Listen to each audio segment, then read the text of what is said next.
Hello everyone, welcome to वेदीफाइल। तो आज मैं बात करने जा रहा हूं अब मेरे पॉलीसैकेराइड्स की। हमने हमारे मोनोसैकेराइड्स कवर कर लिए हैं। डाइसैकेराइड्स में हमने 3 पढ़े, एक सुक्रोज कवर किया, एक माल्टोज कवर किया और एक लैक्टोज कवर किया है। बात क्लियर है? तो आज बात करने जा रहे हैं पॉलीसैकेराइड्स की।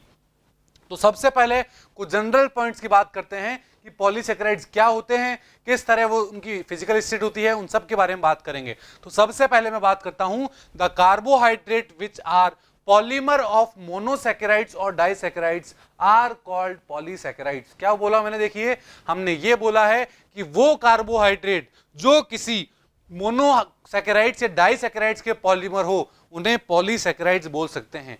और इसकी दूसरी डेफिनेशन क्या हो सकती है कि polysaccharides are the carbohydrate which on hydrolysis gives many monosaccharides unit are called polysaccharides। बात क्लियर है? इसको हम इस तरह भी बोल सकते हैं।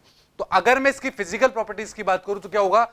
These are non sugar type carbohydrate. जब हमने नॉन शुगर पढ़े थे तो वहां हमने बात करी थी कि सारे पॉलीसैकेराइड मेरे कैसे होते हैं?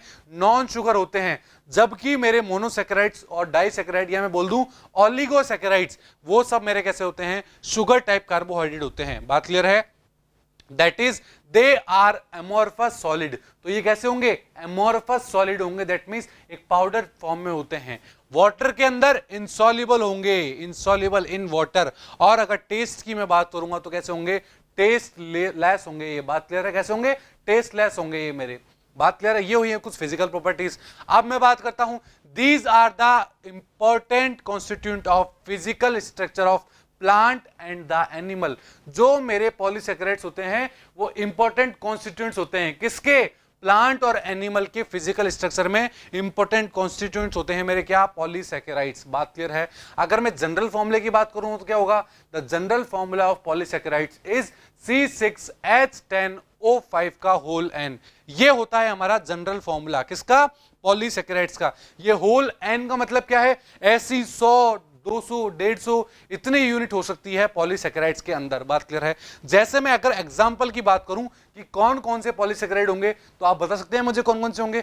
हमने जब स्टार्टिंग में जब इस चैप्टर का फर्स्ट हमने क्लास ली था उसमें क्या बोला था? स्टार्च हो जाए, सेलुलोज हो जाए, ग्लाइकोजन, इंसुलिन, ये सब क्या है?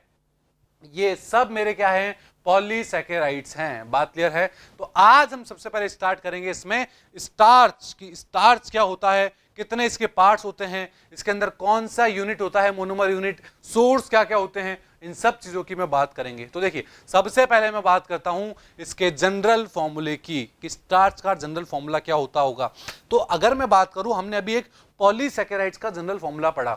क्या पॉलीसैकेराइड का जो जनरल फॉर्मूला है वही स्टार्च का जनरल फॉर्मूला होगा? बिल्कुल होगा, क्योंकि स्टार्च भी तो एक पॉलीसैकेराइड ही है। तो इसका जनरल फॉर्मूला भी क्या हो जाएगा?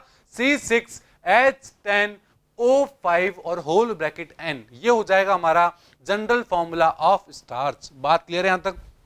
नेक्स्ट पॉइंट देखिए, it is a polymer of alpha D glucose. That means star लगा लीजिएगा इस पॉइंट को। क्या बोला मैंने?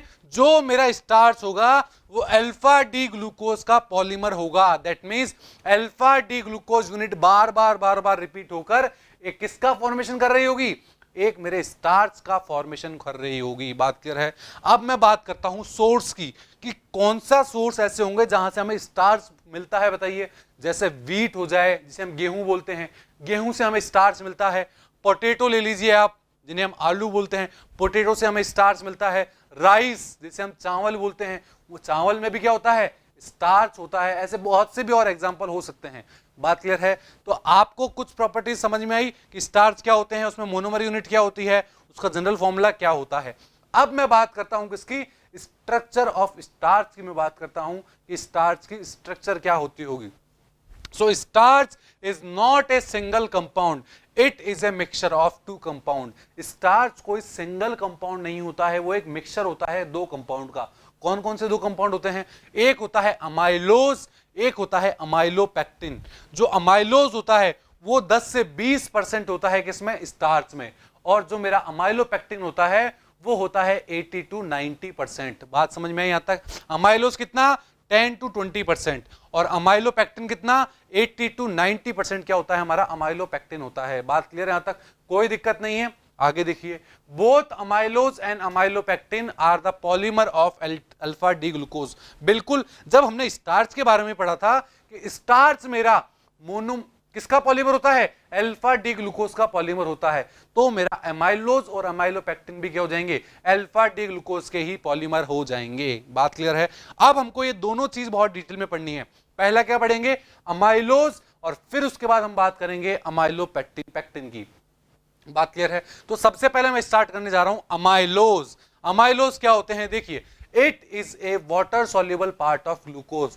जो ग्लूकोज का वाटर सॉल्युबल पार्ट होता है उसको हम बोलते हैं अमाइलोज, अमाइलोज बोलते हैं। पहली बात, in amylose C1 of a glucose unit is bounded with the C4 of the other glucose unit. क्या मतलब वो इसका, हमने पढ़ा था कि स्टार्च जो होता है उसमें ग्लूकोज की बहुत सारी यूनिट होती है। पहली बात, उसके दो पार्ट होते हैं, एक अमाइलोज एक अमाइलोपेक्टिन। अब अमाइलोज की हम जब बात कर रहे हैं, वहां हमने बोला कि इसके अंदर जो ग्लूकोज यूनिट आपस में कनेक्टेड हो रखी होगी, उसमें एक ग्लूकोज तो C1 से जुड़ा हुआ होगा और दूसरा ग्लूकोज अपने C4 के साथ जुड़ा हुआ होगा। बात क्लियर है। तो उस तरह हमारी क्या बनेगी, एक अमाइलोज की स्ट्रक्चर बनेगी। अगर मैं बात करूं इसमें कितनी ग्लूकोज यूनिट होगी, तो it may have 100 to 1000 glucose unit. उसके अंदर 100 से 1000 तक कितनी भी ग्लूकोज यूनिट हो सकती है। बात क्लियर है। अगर अमाइलोज की मैं बात करूं, amylose is a linear unbranched polymer of alpha D glucose. Amylose एक लीनियर मॉलिक्यूल होता है, दैट मींस एक ही लीनियर फॉर्म में होता है, लाइन फॉर्म में होता है, वहां पर कोई भी ब्रांच नहीं होती है, अनब्रांच्ड होता है। और पॉलीमर हमने पढ़ी लिया है कि अल्फा डी ग्लूकोज का होता है। बात क्लियर है। अगर इसकी रिएक्शन हम आयोडीन के साथ करा दें, किसकी, अगर हम अमाइलोज की रिएक्शन आयोडीन के साथ करा दें, आयोडीन सॉल्यूशन के साथ करा दें, तो हमें ब्लू कलर ऑब्टेंट होता हुआ दिखेगा। कौन सा, ब्लू कलर ऑब्टेंट होता हुआ दिखेगा। बात क्लियर है, यहां तक समझ में आया आपको। अब मैं इसकी स्ट्रक्चर ड्रॉ करने जा रहा हूं। देखिए, बहुत ध्यान से समझिएगा कि किस तरह मैं अमाइलोज की स्ट्रक्चर ड्रॉ करता हूं। देखिए, सबसे पहले मैंने लिया पहला ग्लूकोज का मॉलिक्यूल जो कि है अल्फा डी ग्लूकोज। उसके बाद मैंने लिया दूसरा ग्लूकोज का मॉलिक्यूल जो क्या है मेरा, वो भी अल्फा डी ग्लूकोज है मेरा। बात क्लियर है यहां तक। देखिए, अब इस ग्लूकोज में और इस ग्लूकोज की यूनिट क्या है, दोनों अल्फा डी ग्लूकोज है। पहले वाले ग्लूकोज का C1 कार्बन के ऊपर क्या लगा हुआ है, नीचे की तरफ OH लगा हुआ है। नीचे की तरफ OH क्यों है और ऊपर की तरफ H क्यों है, बताइए, कोई बता सकता है मुझे? क्योंकि हमने अल्फा फॉर्म ली है। अल्फा फॉर्म में फर्स्ट कार्बन के ऊपर H ऊपर होता है और OH नीचे होता है। बात क्लियर है यहां तक। तो देखिए, मैंने क्या बोला, पहली यूनिट ग्लूकोज की और दूसरी यूनिट किसकी, ग्लूकोज की। पहली यूनिट में C1 कार्बन और दूसरी यूनिट में C4 कार्बन, दोनों पे जो OH लगे हुए हैं नीचे की तरफ, आपस में मिलकर क्या होगा, एक वाटर मॉलिक्यूल बाहर निकाल देंगे और एक ग्लाइकोसिडिक लिंकेज फॉर्म कर लेंगे, C1C4 लिंकेज जिसे हम बोलेंगे। बात क्लियर है, समझ में आया। इसी तरह क्या होगा, सेकेंड मॉलिक्यूल का C1 और थर्ड मॉलिक्यूल का C4 फिर एक ग्लाइकोसिडिक कर लेंगे, बॉन्ड बना लेंगे और बाहर H2O निकल जाएगा। बात क्लियर है।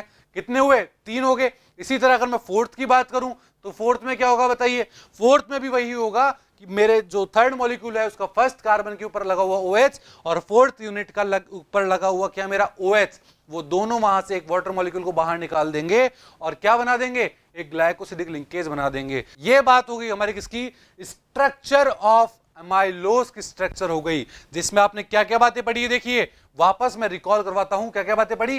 पहली बात हमने पढ़ी कि C1C4 लिंकेज होता है, C1C4 ग्लाइकोसिडिक लिंकेज प्रेजेंट होता है अमाइलोज के अंदर। पहली बात हमने ये पढ़ी। दूसरी बात की अगर मैं बात करूं तो कौन सी यूनिट प्रेजेंट होती है बताइए, अल्फा डी ग्लूकोज प्रेजेंट होता है हमारा अमाइलोज के अंदर। बात क्लियर है, आपको समझ में आया यहां तक। तो ये सब बात थी हमारी अमाइलोज की। स्टार्च के अंदर हमने अमाइलोज को कंप्लीट कर लिया है।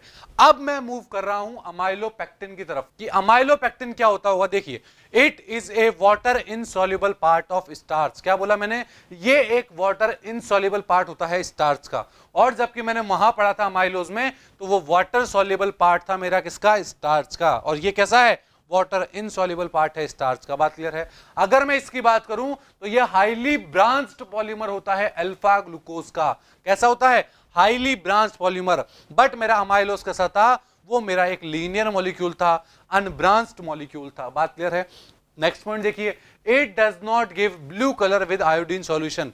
अगर अमाइलोपेक्टिन की रिएक्शन आयोडीन सॉल्यूशन के साथ करा दी जाए तो वहां पर ब्लू कलर ऑब्टेंट नहीं होता है, बट अमाइलोज के साथ ब्लू कलर ऑब्टेंट होता था जब हम उसकी रिएक्शन आयोडीन के साथ कराते थे। तो हमने कंपेयर करते हुए अमाइलोपेक्टिन को अमाइलोज के साथ चल रहे हैं हम। बात क्लियर है? आगे देखिए, it consist of a large number of short chain each containing 20 to 25 glucose unit which are joined together through alpha linkage involving C1 of one glucose unit and C4 of other glucose unit। क्या बोला मैंने? देखिए, मैंने ये बोला कि जो मेरा अमाइलोपेक्टिन होता है उसमें 20 से 25 ग्लूकोज यूनिट क्या होती है, एक लीनियर फॉर्म में होगी और फिर वहां से ब्रांचेस निकलना चालू हो जाएगी। बात क्लियर है? तो 20 से 25 यूनिट पहले ग्लूकोज की कैसे होगी, लीनियर फॉर्म के अंदर होगी। देखिए, सबसे पहले हम क्या करेंगे, और उसके अंदर भी एक ग्लूकोज मॉलिक्यूल का C4 और दूसरे ग्लूकोज मॉलिक्यूल का C1 आपस में क्या हो जाएंगे बताइए, ज्वाइन हो जाएंगे। जैसे मैंने पहला ग्लूकोज का मॉलिक्यूल लिया, ये दूसरा ग्लूकोज का मॉलिक्यूल लिया, तो C1 के ऊपर कौन सा होगा बताइए, नीचे OH लगा हुआ है, और हमारा ये कौन सा होगा, C2 सेकंड ग्लूकोज यूनिट के अंदर C4 कार्बन के ऊपर नीचे OH लगा हुआ है। ये दोनों मिलके क्या बना देंगे बताइए, दोनों मिलके किसका फॉर्मेशन कर देंगे, ये दोनों आपस में जुड़ जाएंगे। और जैसे ही ये दो यूनिट जुड़ी है अभी तक, तो इसी तरह मैं थर्ड यूनिट की बात करता हूं। सेकंड यूनिट का फर्स्ट कार्बन के ऊपर लगा हुआ OH और थर्ड यूनिट के ऊपर फोर्थ कार्बन पे लगा हुआ नीचे OH वापस जुड़ के क्या बना देंगे, एक ग्लाइकोसिडिक लिंकेज का फॉर्मेशन कर देंगे। इसी तरह अगर मैं बात करूं तो हम एक और यूनिट ले सकते हैं, बट अभी हम इस 3 को ही लेते हैं। बात क्लियर है? हमने 3 लिया। अब क्या होगा आगे देखिए, the C1 of terminal glucose unit in each chain is further linked with C6 of the other glucose unit of the next ring through carbon 1 carbon 6 linkage। क्या बोला मैंने? ये बात हुई हमारे किसकी, लीनियर की। अब क्या होगा, जो थर्ड स्ट्रक्चर के अंदर आप C1 कार्बन के ऊपर OH देख पा रहे हो, वो फर्दर नीचे की तरफ जो दूसरा ग्लूकोज यूनिट देख पा रहे हो, वहां पे C6 कार्बन जो है मेरा 6 नंबर कार्बन जो है उसके ऊपर एक OH लगा हुआ है, तो वो OH और इसमें फर्स्ट कार्बन के ऊपर लगा हुआ OH आपस में क्या होंगे, बाहर निकल जाएंगे। और जैसे ही आपस में बाहर निकलेंगे तो क्या होगा, एक C1C6 ग्लाइकोसिडिक लिंकेज बन जाएगा। कौन सा? C1C6 ग्लाइकोसिडिक लिंकेज बन जाएगा। और अगर ये लिंकेज आप देख पा रहे हैं तो एक लीनियर फॉर्म थी, फिर एक ब्रांच फॉर्म आ चुकी है नीचे की तरफ। दैट मीन्स इसने हमें क्या दिया है, this gives amylopectin a highly branch structure. कौन सी? अमाइलोपेक्टिन, जो कि एक हाईली ब्रांच स्ट्रक्चर होती है। इसी तरह ये इधर भी कंटिन्यू हो सकता है और इधर भी कंटिन्यू हो सकता है आगे तक। अभी हमने केवल समझना था, इसलिए क्या किया, पहले 3 यूनिट ली और फिर नीचे आपको ब्रांच दिखा दी कि ब्रांच कौन सी होती है। तो यहां हमने पढ़ा था क्या, C1C4 लिंकेज। यहां कौन सा था, C1C4 लिंकेज। बट यहां हमने देखा था तो कौन सा लिंकेज था, C1C6 लिंकेज था। तो आपके पास क्वेश्चन ये आएगा एग्जाम में कि अमाइलोपेक्टिन के अंदर कौन सा लिंकेज पाया जाता है, C1C6 पाया जाता है या C1C4 पाया जाता है या बोथ पाए जाते हैं। तो आपको आंसर क्या करना है, both linkage are present in amylopectin. But अगर अमाइलोज की बात करें तो अमाइलोज में C1C6 पाया जाता है या C1C4 पाया जाता है या बोथ पाए जाते हैं या इनमें से कोई भी नहीं पाया जाता। तो कौन सा होता है, C1C4 पाया जाता है। बात समझ में आई आपको? ये सारी स्ट्रक्चर समझ में आई कि किस तरह हमने देखा कि अमाइलोपेक्टिन की स्ट्रक्चर